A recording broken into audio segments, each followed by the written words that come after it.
Hi everyone, it's David O'Neill again, and I'm here with Monk from Uberrock, who's going to have a discussion about the music scene in Northern Ireland. So take it away, Monk. Hi, David. As you know, Uberrock's based here in the beautiful city of Belfast in Northern Ireland. We've been from the very beginning, just like we were in South Wales and continue to be so.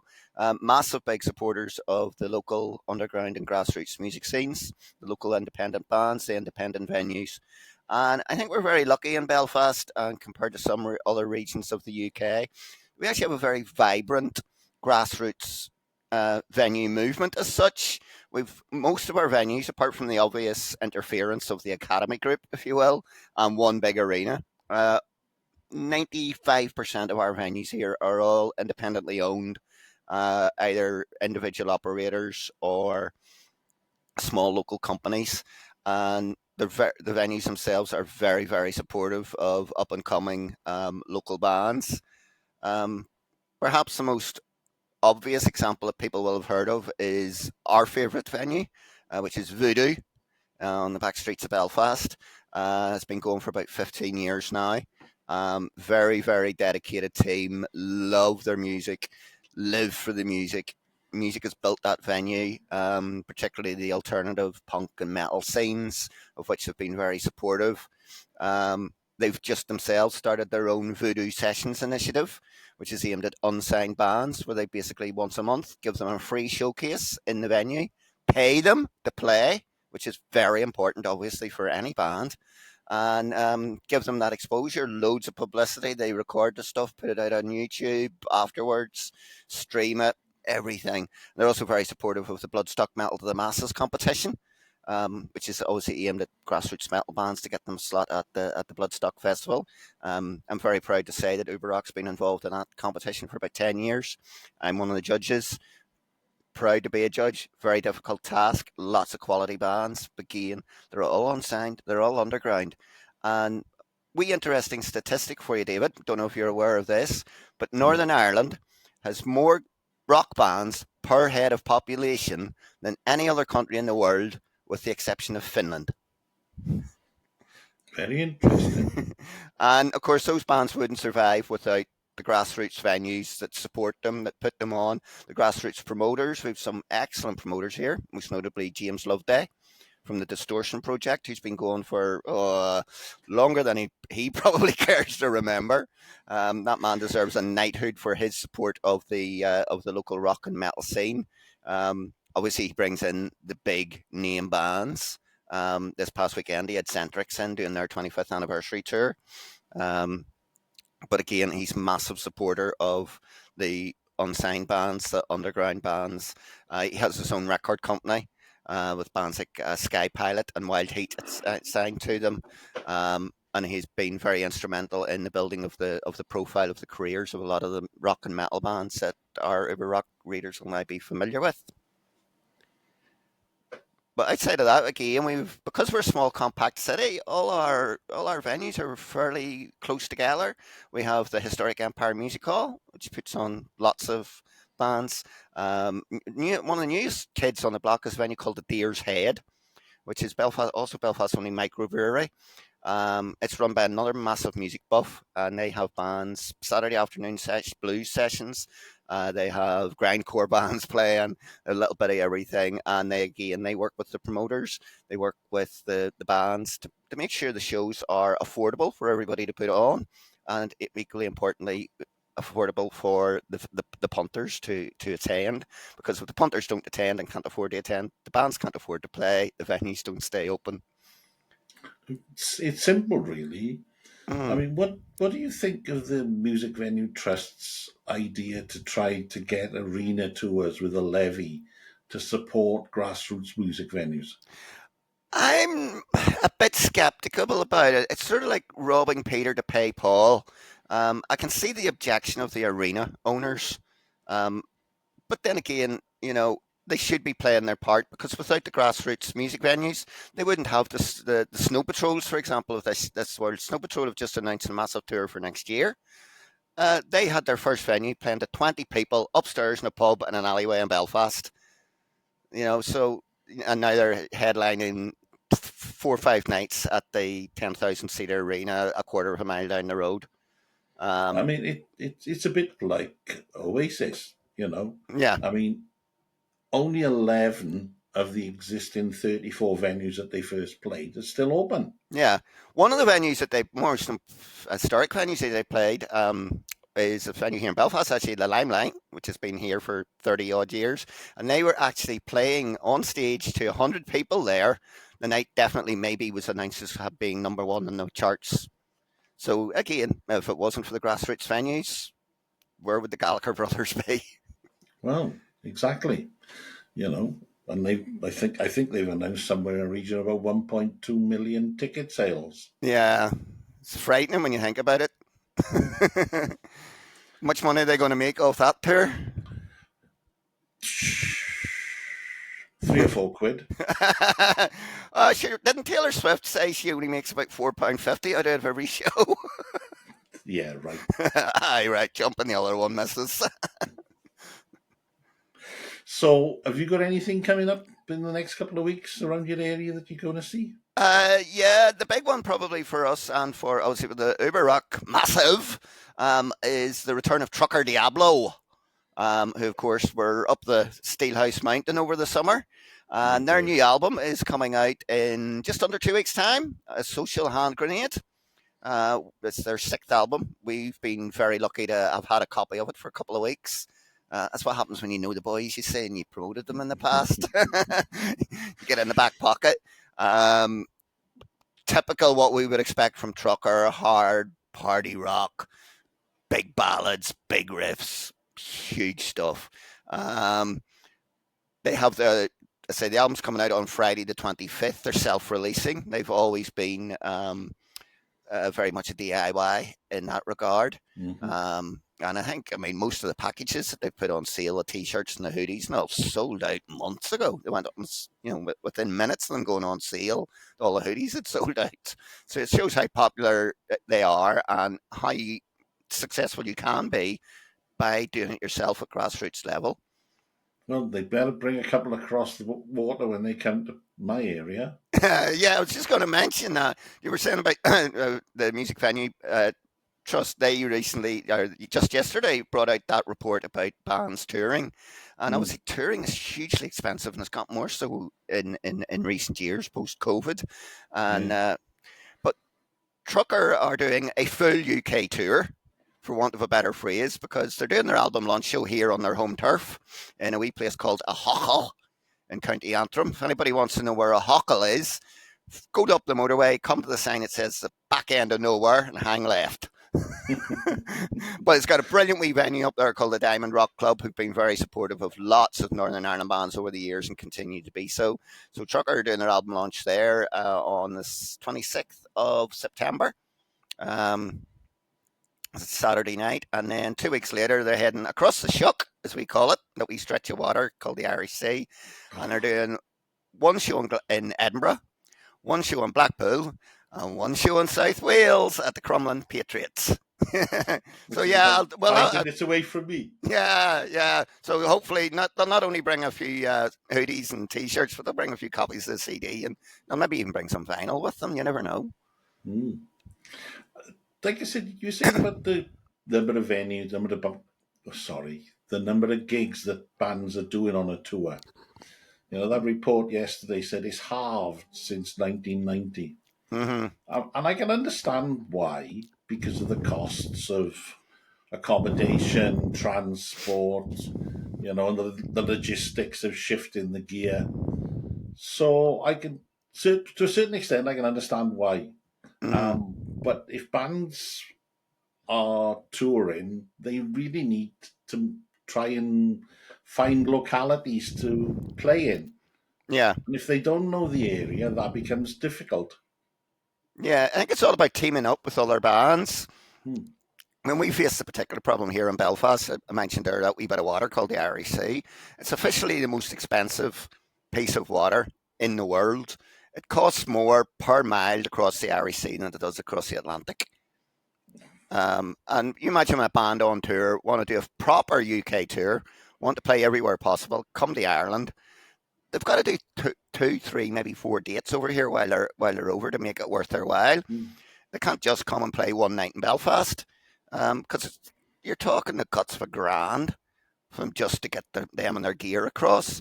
But Yeah. what we've found is a good business model, and it's been working both ways. And Trucker are really good at it. They're an example of one band.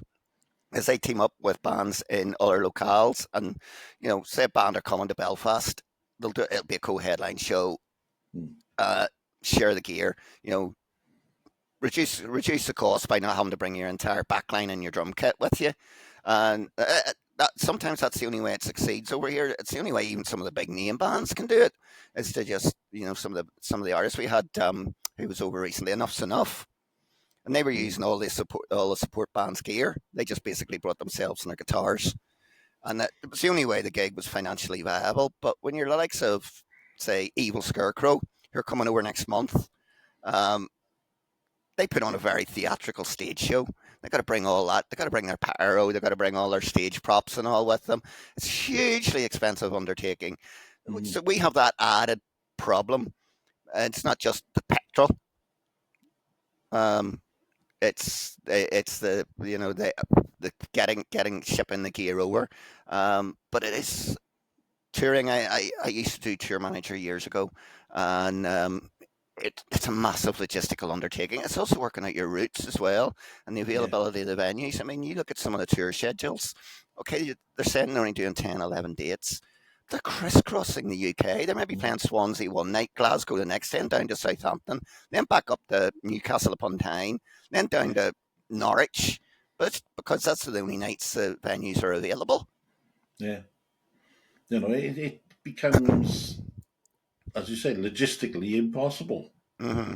And I think that, And if you play too many concerts too close together, you'll just split the audience. yeah, and it's, as well. I mean, I was going to say it's the whole thing as well. In the old days, especially here, I mean, I'm as guilty of it as anybody. People often decided, particularly if it's an unsigned band, decided to leave it at the last minute as to whether or not they were going. Oh, so and so's playing down the road on Friday night. We'll think about going. We'll decide at 5 o'clock on Friday night when we finish our working week how knackered we feel. But you can't do that anymore. Bands have to rely on advanced Mm. ticket sales to make it look, to take that um, punt. Are we going to go ahead with that? And I think there's been a couple of examples recently of tours cancelled due to ticket sales. Toby It's, Jepson's tour being one. yeah, it's not just the ticket sales; it's the support acts as well. Mhm. The people will come along for the headline band, or the friends will go along for the support act and then Yeah, disappear. yeah. Oh, yeah, You know, yeah. they don't It's getting that support it all. it's getting that good package together as well. I mean, and do you want two bands that sound identical to each other? Do you want two blues rock bands, or do you want a blues rock band and a heavy metal band? And is that contrast going to be too much for the fans, or is this the fact that they're too similar to each other too much for the fans? It it's a lot of balls in the air for bands and promoters and managers, and I don't envy anybody putting together tour schedules these days, to be honest. No, no. It's like I said. I was at the Scarlet Rebels gig last Monday, and Mm, they zigzagged across the country in 10 days. They did 10 gigs in 10 days, and they went from um, Cambridge up to Glasgow, down to Manchester, across to Chester, all over the country. mm. Yeah, it's not an easy task being a putting that sort of stuff together, and all we can do is, as I say, like Uberrock, is continue to support bands like them, and encourage people to go along and see them in their local venue rather than travel 500 miles to stand 500 miles away to watch a pair of brothers possibly beat the head off of each other instead of playing their guitars. I mean, the big rumor wasn't it, that Oasis had split up while everybody was waiting in the queue for tickets? Yeah. So I was going to ask something then, but my brain's gone. Bleh. Oh yeah, the singles, the daily singles that you managed to get on the website. Yeah. Where'd you get those from? Is just the bands approaching you?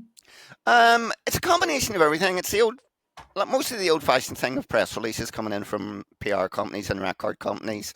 Anything that says single in it gets dumped into a particular folder on the Uberrock inbox and gets looked at every day. Um, we look at, you know, a lot of different criteria around it. We do try to avoid the big name bands. We can't always do so. I mean, just last week we had Body Count's new single, put it up there. It appealed to me in a warped sense of way. Body Count doing Comfortably Numb by Pink Floyd with I saw that. with David Gilmour on lead guitar. Hey, yeah, let's make it single of the day. Let's get it out there. Let's people make up their mind about this new version of a classic song done by a hardcore rap band. Um, so yeah, and we get a lot of bands approaching us. Maybe somebody that we've featured on the site before. Will go, hey, you reviewed our last single. Here's our new one. We're getting a lot of people who send us stuff up to a fortnight in advance, so we can now even just plan ahead and Mm. say, yeah, okay, that's coming out next Friday. That's a serious contender, so it'll get a wee star put beside it. I'll revisit it. Um, Sometimes some of it is just stuff I accidentally come across on Facebook or even YouTube when I'm like researching other Mm. features. I'll see a band pop up and they say, "Oh, they got a new single coming out," or it'll automatically, mysteriously appear on my playlist, and I'll listen to it and go, "Hey, I like that. I like that," and that's worthy of a wee band. Sometimes it's thematic. You'll notice coming up to a certain date at the end of this Mm. month, things will get a little bit spooky with the singles club. I think our, Well, our our our video of the week this week is, I think, set the tone. The new Ice Nine Kills 14-minute long horror fest. Um, I'm just glad you like it because I wouldn't be listening to it. That's It's the picked because of the video content, not just the music. that's that's the nature of the beast, though, isn't it? That's Yeah, the team approach. well, that's the thing as well with the main singles club that runs once a fortnight. I try to keep that as eclectic as possible and cover as many different genres Mm. as we can, and hopefully open people's ears to some new styles of music that they particularly didn't listen to. Um, so we try to keep there. Now, I think if we made it all new wave of classic rock, it'd get very boring very quickly. But if you mix that up with a wee bit of like melodic deathcore and a wee bit of prog rock and a wee bit of maybe folk metal, juggle all those balls in the air and come up with a playlist of 21 songs that make people want to sit and troll their way through it for 2.5 hours of their time. And but Well, you only got to do is put it on Spotify and play it through there, or find a way of putting it out there. yeah, and we're very lucky. We've got some PR companies that know exactly what we like on the site and know what our demographic is. I mean, the site when it first started out was very into its glam rock and pop punk and all that sort of stuff. And we still stay very true to that ethos. And we have a couple of PR companies, particularly actually, funny enough, one in Los Angeles. Big shout out to Mike Cabillos at Earshot Media, who has been a massive supporter of Uberrock and works an awful lot with underground bands and up and coming young bands as well as the veteran garage rock scene. And he actually works very closely with Steve Van Sant from Sirius FM and Wicked Cool Records. So we got a lot of good stuff from Mike. Mike always goes to the top of the playlist. I'll have a wee listen to anything new that he sends out because it's usually pretty spot on. I notice there seems to be a lot of music coming out of Canada at the moment, There is, all aye. sorts of styles. Yeah, all sorts of stuff, good stuff coming out of there. Um, yeah, we've had a couple of good folk metal bands featured on the site recently, and there's a lot of that bands like the Commoners and stuff coming Mm. through the sort of more traditional blues rock style. They must be putting something in that beer. It's the cold weather. I suppose they got to jig about a bit. Yeah, I suppose you got to keep your fingers warm. Why not burn up a fretboard? Okie dokie. we Well, mentioned thanks we for your mentioned time. Go sorry, on. Dave. We mentioned glam rock there. Yeah. I just want to flag up and a big announcement that was made this morning here in Belfast. We are getting our first ever 3-day indoor AOR festival next year at the end of May and the Mandela Hall. And you give me a wee second. I'm just trying to find the. It's being headlined on one night by Michael Monroe, making his, I think it's his first ever appearance in Belfast. He must have got enough money to come over the water. Got that, and we've got FM headlining the third and final night. Regular visitor, we were over here earlier this year. We've been over a few times over the years. Always go down very, very well, particularly with the new wave of classic rock crowd. Mm. And the big announcement, though, from the local band point of view, is the appearance by Storm Zone. A lot of people thought the band had fallen by the wayside recently, but they're back in action. They're recording a new album with a new lineup.